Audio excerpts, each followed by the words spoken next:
صحابہ اکرام علیہم رضوان میں ایک ایسی عظیم شخصیت کہ جن کا تعلق امیر ترین گھرانے سے تھا، اسلام لانے سے پہلے اتنا مہنگا ترین لباس وہ پہنتے تھے کہ جس کی قیمت 200 درہم بنتی تھی، اور ان کا یہ لباس ملک یمن سے تیار ہو کر آتا تھا، اور جو وہ جوتا پہنتے تھے وہ جوتا علاقہ حضر موت سے تیار ہو کر آتا تھا،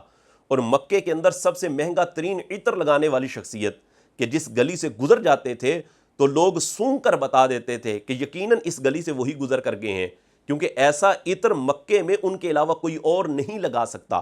خوبصورت شخصیت کے مالک اور خوبصورت پرسنالٹی کے مالک جب اسلام قبول کرتے ہیں تو گھر والے سب کچھ ان سے لے لیتے ہیں، حتیٰ کہ ان کے بدن پر جو لباس تھا گھر والوں نے وہ بھی اتروا لیا۔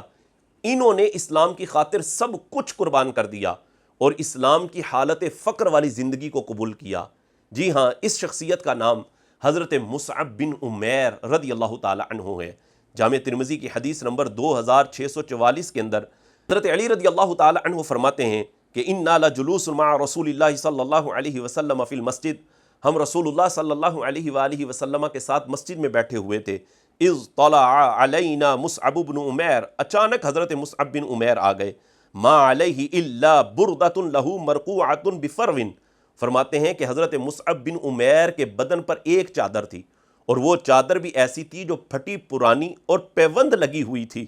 فلما رآہ رسول اللہ صلی اللہ علیہ وآلہ وسلم، جب نبی پاک صلی اللہ علیہ وآلہ وسلم نے حضرت مصعب بن عمیر کو اس حالت میں دیکھا، بقا،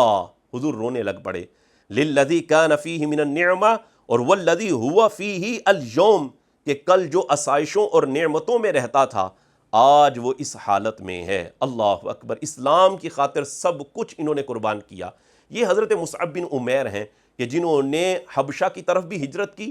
اور یہ حضرت مصعب بن عمیر ہیں کہ جو اسلام کے پہلے سفیر ہیں۔ مدینہ المنورہ سے جب لوگ حضور علیہ السلام کی بارگاہ میں حاضر ہوئے تھے بیعت عقبہ اولیٰ کے وقت، تو انہوں نے آ کر عرض کی، حضور ہمیں کوئی معلم دیجئے جو ہمیں قرآن کی تعلیم دے۔ تو نبی پاک صلی اللہ علیہ وآلہ وسلم نے حضرت مصعب بن عمیر کو اسلام کا سفیر اور معلم بنا کر مدینہ المنورہ سے آئے ہوئے لوگوں کے ساتھ روانہ کیا۔ حضرت مصعب بن عمیر رضی اللہ تعالی عنہ نے وہاں پر لوگوں کو قرآن کی تعلیم دی، دین کی تبلیغ کی۔ آپ کی تبلیغ کی وجہ سے بہت سارے لوگوں نے اسلام قبول کیا۔ یہ حضرت مصعب بن عمیر رضی اللہ تعالی عنہ غزوہ احد میں شریک ہوئے۔ 3 سنہ ہجری شوال المکرم کا مہینہ ہے، اور حضرت مصعب بن عمیر رضی اللہ تعالی عنہ نے غزوہ احد میں جام شہادت نوش فرمایا،